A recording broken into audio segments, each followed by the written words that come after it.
So Shlomo tells us, Lord, let me say just one word. That's the smallest unit in that song. A couple weeks ago, I went with Yechezkel. We went to this men's. It was supposed to be like a rave, but actually nobody was dancing. But it was like this men's night of release before Rosh Hashanah, and We're allowed drinking. yeah. No, we didn't do that. We had a couple But beers. the guys were drinking. Yeah, there was. They weren't dancing. They were standing around drinking. I'm saying. Yeah, but it was very good. It was very good. No one was release. drunk though. At the end of the night, they brought in Reb Udi Eretz Tzvi. If people know him, he lives in Avnei Tan. Very holy yid. He's a student of Reb Shlomo, and a real student of Reb Shlomo.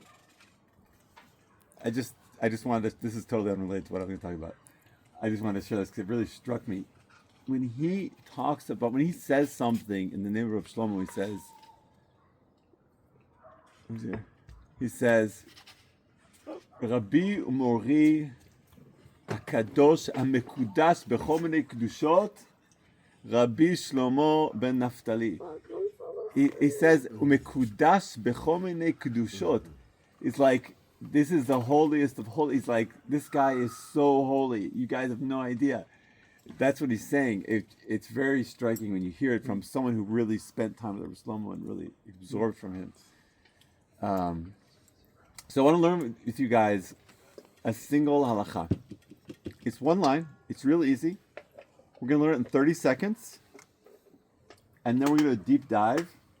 And I hope we'll be able to make it in 30 minutes to finish it. I'm not joking. So, the halacha is... What's that? I have ADD, I'm just saying. Okay. I've got the H. The halacha is very simple. The halacha goes like this. Noye sukkah. This is from the Gemara. This is from, maybe even from the Mishnah. I don't remember. Certainly in the Gemara. Noye sukkah muflagim me'as sukkah arba'at tfachim lo yeshev tachtam. That's it, one line. What does it mean? In 30 seconds, it means sukkah decorations that hang more than 4 tfachim, more than 4 handbreadths from the schach, don't sit under them. Now, this sukkah is not, again, within the 30 seconds, this is not a problem. That's not a problem, even though it's 4 tfachim in length, because they're talking about something that's so big that it blocks what's called rosho verubo, most of your body, from being under the schach. You're actually under the decoration. Baruch who made a lot of these decorations.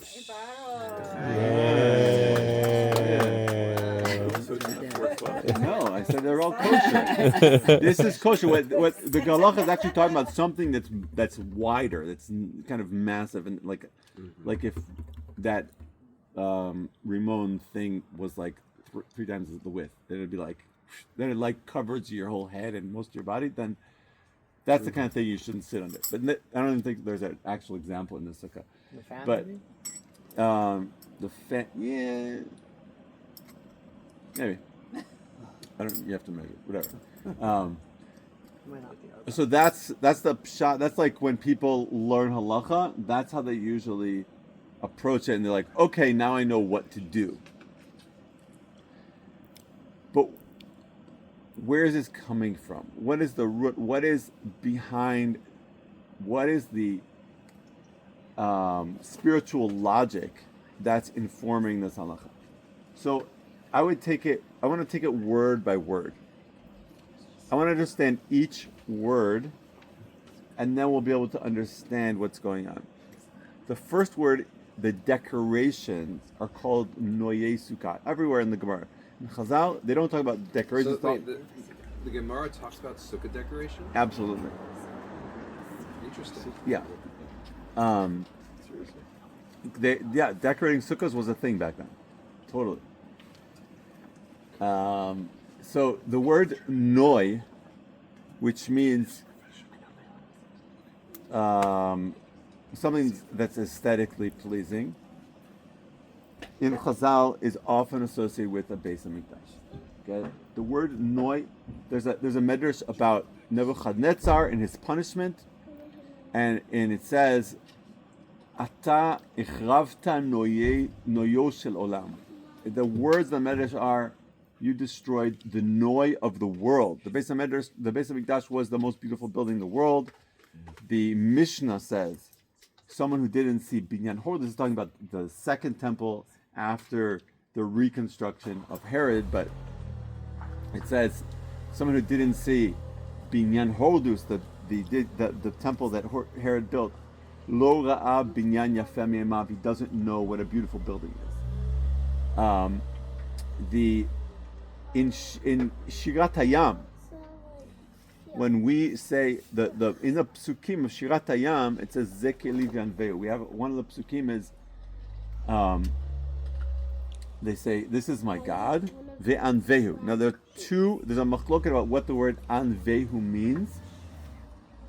One is from the word na'eh, which is also related to the word noi, which means, and anvehu means I will prettify him. I will prettify my God. This is my God. What's prettify mean? Make pretty. Make him pretty. What does that mean? Chazal say, Titna'e lefanav b'mitzvot. When you do a mitzvah, it has to be aesthetically pleasing. Talit na'ah, lulav na'eh, sefer Torah na'eh, everything, all the mitzvot, all the physical objects that we use to do the mitzvah, they should be aesthetically pleasing as well. Beautified. Yeah, that's what's also called hadar mitzvah or hidur mitzvah that we know by the etrog and the lulav is a very important thing.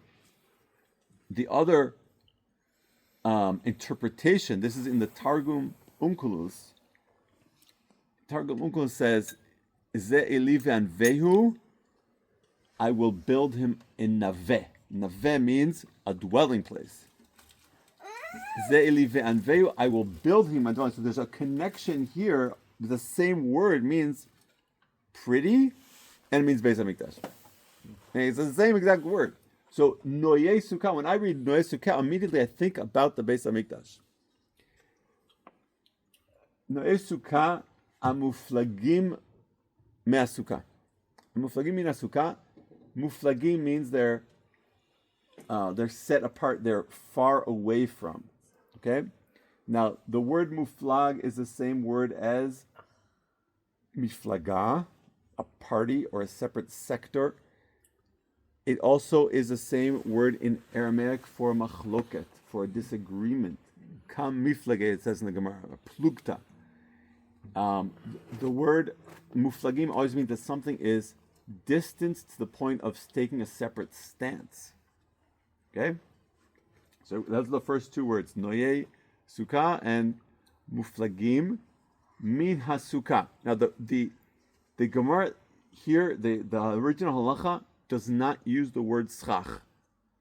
It is referring to schach. It used the word sukkah because the schach is the primary component of the sukkah. And also the word sukkah and the word schach are derived from the same root. Where does this root come from? The root, l'sakot or l'sakech, appears in the Torah twice. It might appear in other places in the Torah. I'm not actually 100% sure. If somebody knows how to look it up, I'd be happy to know. There are two prominent places where this root appears in the Torah.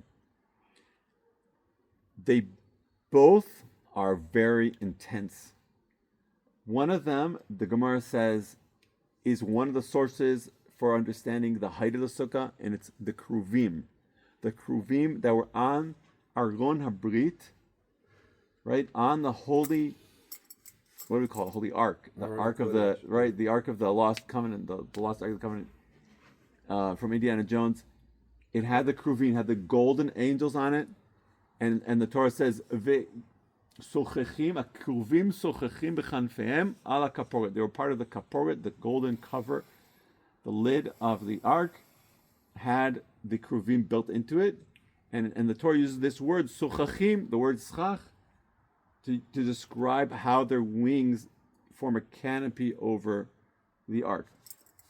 The Gemara says there are sources to measure the Torah tells us how high they were up off of it, and the Torah says, oh, schach, sukkah, is the word schach. It's the same word.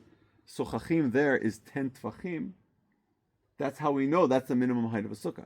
So there's a very strong connection here between the wings of the kruvim, between the holiest place this is literally like where Hashem would bring his physical presence into the world, and the schach. The second place is in Parashat Ki Tisa, where Moshe Rabbeinu is arguing with Hashem about not destroying the people after the sin of the golden calf.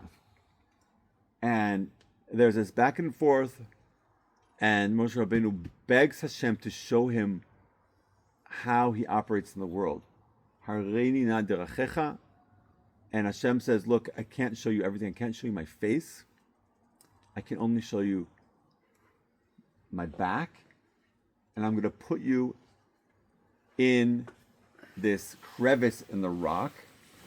V'samticha benikrat hatzur, v'sakoti et kapi alecha. Hashem says, I'm going to put my hand over you to cover you up so you don't see too much. This is all obviously not literal. Say the Hebrew again. V'sakoti et kapi alecha. Hashem says, sakoti, the same word schach, sakoti, it's the verb.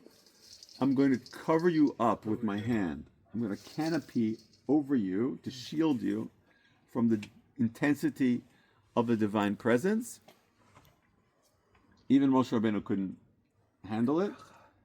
And so that's the second place where we have this word schach, is Hashem putting his hand over Moshe Rabbeinu.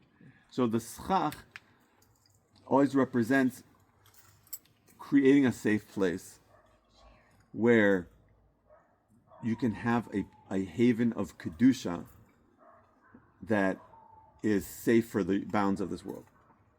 That's literally the only examples we have of this word in the Torah. Well, in the Chumash, and not nowhere else. No, there are other instances later on, but in the Chumash, these are the What two about the places. place Sukkot?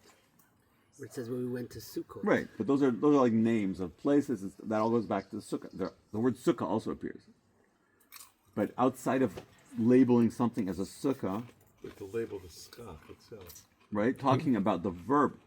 This is actually, they're both verbs, but that's where the word sukkah is derived from. So trying to get the meaning of it.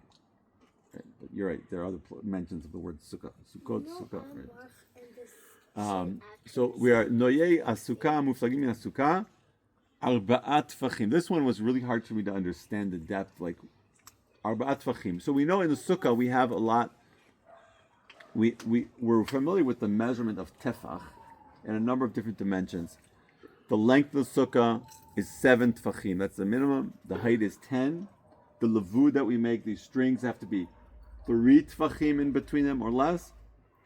What about 4 Tfachim? Where does the 4 Tfachim come in? Where does it come from? How is it like a significant number? But Tefach was like a hand. A hand breadth, right? Is like this a hand breadth or that's a hand?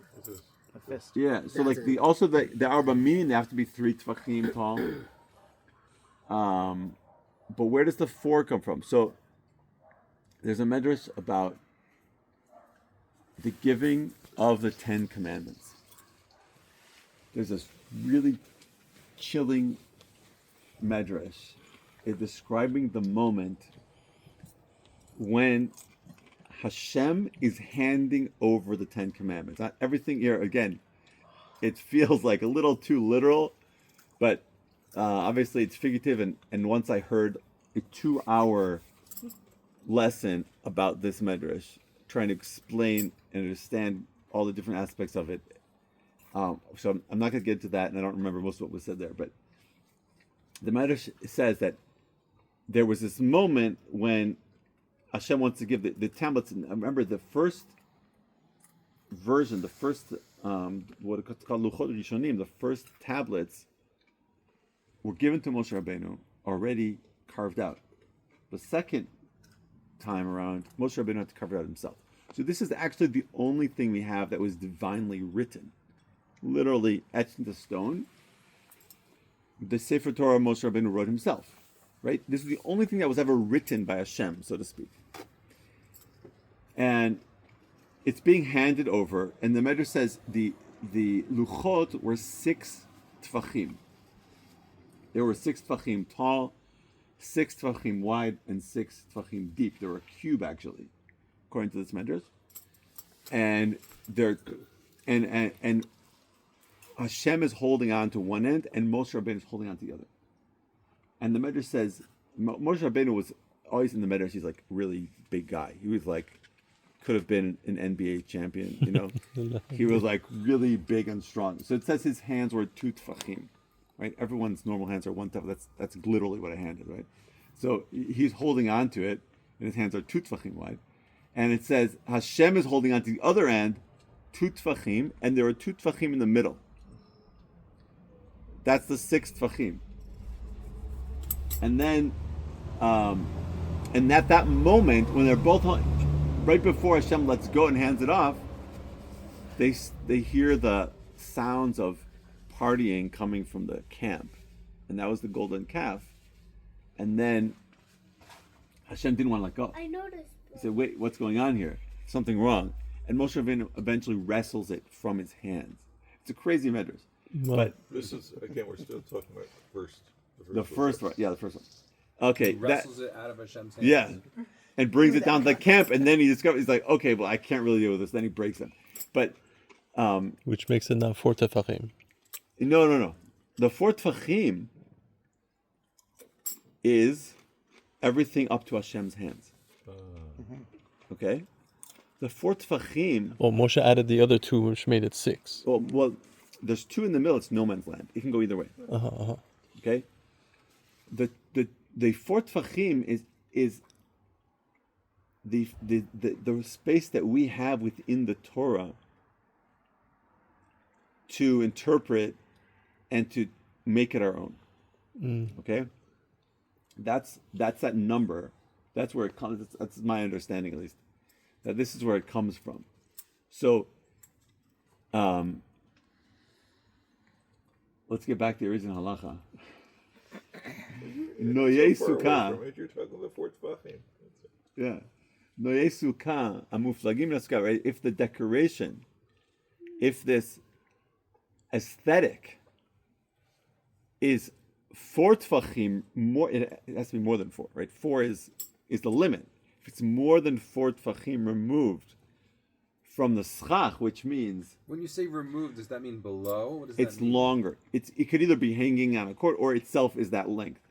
If any part of it is long, it's below 4 tefachim. Well, like these, More than 4 these tefachim. chains here. Again, these are very Just thin. to give an example. This is not. No, because he said it has to block Yeah, your like body. this thing.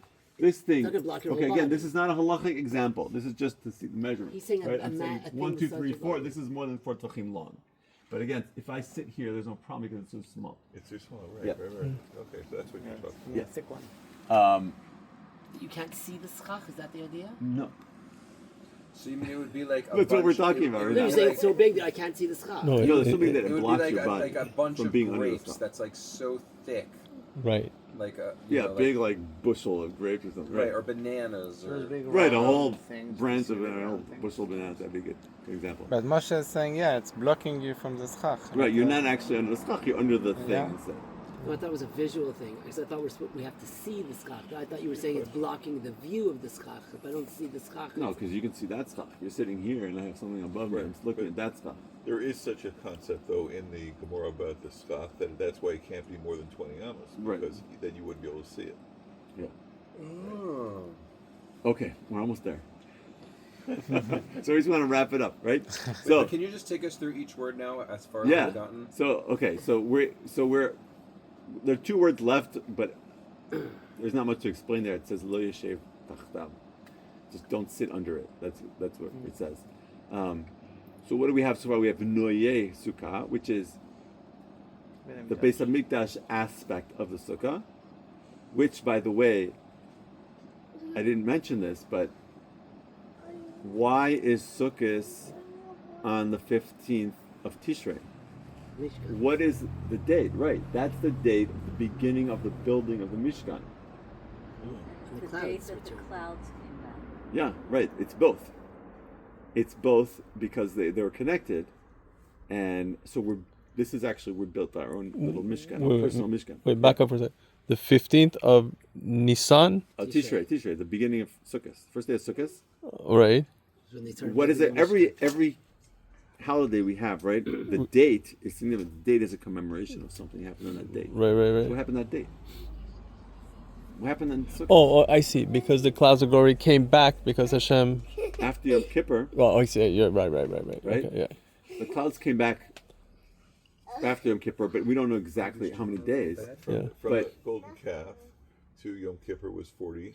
No, the golden calf was on Yud Zayin Tammuz. It was 80 days actually. It was 40 days. Oh, 40 of, days, and then of Moshe Moshe went to the Rabbeinu mountain Second. praying in the camp, 40 and then days 40 was days he went back second. up to get the for Torah. 40 days, right? And then he comes down to Yom Kippur, and everything's forgiven.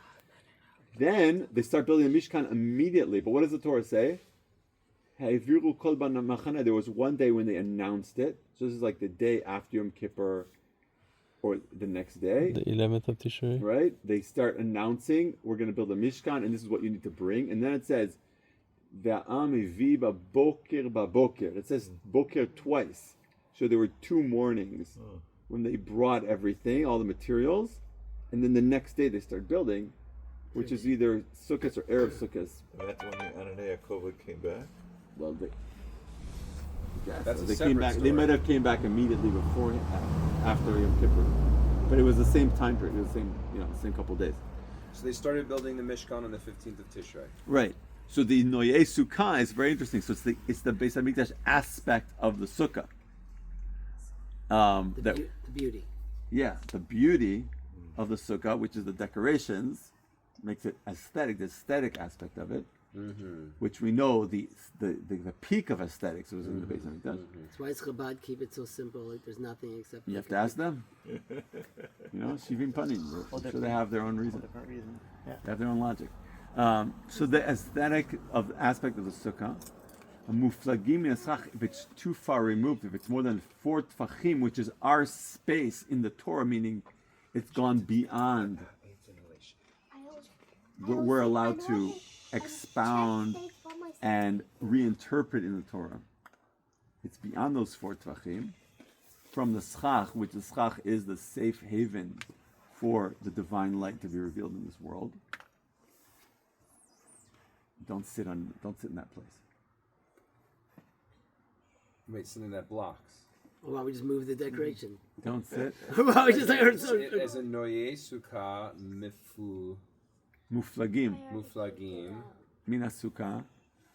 Uh-huh. 4 tvachim. Muflagim is like something that separates, like a different. So the beauty, like the sukkah decorations that are separated, arba amot, 4 hand breaths. Tfachim. Don't sit under them. Yeah. So what are we talking about? What's the kind of spiritual idea behind this? In my understanding, at the end of Eshet Chayil, we say Sheker Achen veHevel Yofi. Right? Sheker Achen, the grace, physical, aesthetic grace, is a lie. VeHevel Yofi, and Yofi, beauty is worth a Hevel Havelim. We read today in Kohelet. Everything it's worthless. But Isha Yirat Hashem hi titalam. A woman who has Yirat Hashem, she should be praised. What is we learned? Rav Tzvi Yehuda would always, he was the originator of this, but he liked to remind us of this. He would always teach, Hi titalal, for her beauty. A woman who has Yirat Hashem, you can praise her beauty, because then it's not disconnected from Hashem. Noyo Shel Olam, the Beis Hamikdash could be the most beautiful building because it was such a spiritual place that you're not going to go there and get swept away by the sensual experience. And it was a very sensual experience. You have the Ketoret and the meat being burned. You had a lot of olfactory, Incense. a very intense olfactory. Everything was gorgeous, visually. You had all the music and the Leviim singing there and playing instruments. Right? It was a complete sensual experience, but people didn't get it wrong. You didn't get distracted by it because it was such an intense spiritual place. It all went together. It all matched up. But if it's muflagim, right? If it's too far distanced from that safe place, from those the safe space that we know that these are the boundaries where kedusha can be expressed, then it becomes a problem, right? When we divorce it from the kedusha, Like if we make like a gold chandelier. right? Just You know, because, exactly. So that's Then it This is- distracts us. It distracts us from or it distracts us / creates a barrier between ourselves and the schach. right. Right, it gets in the way. Literally gets in the way. So you walked into the sukkah and you just came up with all this on the spot? Well, it took me a while. It took me a few minutes. But it was like I don't know. I just felt like drawn to saying something about halacha, and then I was like looking for interesting halacha, and then I just kept on thinking about it. So like, don't get lost in the gashmiut. Because if we decorate ourselves too much, we could get lost in the things and not really see But with the essence. question of too much, but it's about a balance. The too much It's too depends on how much spirituality there is in that same thing. You understand? Because more, so if it has to be up beautify to the mitzvah. 4 tefachim. No, but take away all spiritual the thought. numbers. Take away the numbers for a second and try and like tap into the lesson. This is what I'm hearing. Is like take away all the numbers, and you're not a mathematician. You have a neshama, and you have a goof, and you have an ego, and you put on all these new nice clothes, and you're feeling really great, and you're feeling hot, and you're going out. You want everyone to look at you. I'm talking not about me. When I was younger, right? You're walking downtown. Hey, check me out, you know. Yeah, that's And completely, I'm lost now in the. That's wait, completely I'm divorced lost from in- your neshama. Right, I'm saying it's the Right. idea. Like I'm not. But no, wait, I'm go not- back to the first sentence you said. You have a neshama and you have a goof. Don't let your goof outshine your neshama. It has to keep up. If they're shining the same radiance, then that's the most beautiful thing. Right. when That's they're- what we're saying. Right, when they're totally connected. There's a beauty in the goof when it's really connected to the neshama, but the physical beauty could become really ugly if you're a person that's not really connected. Just like the halacha of Yom Tov says 50% for you, 50% for me. Keep it in balance. Right? Beauty and the beast.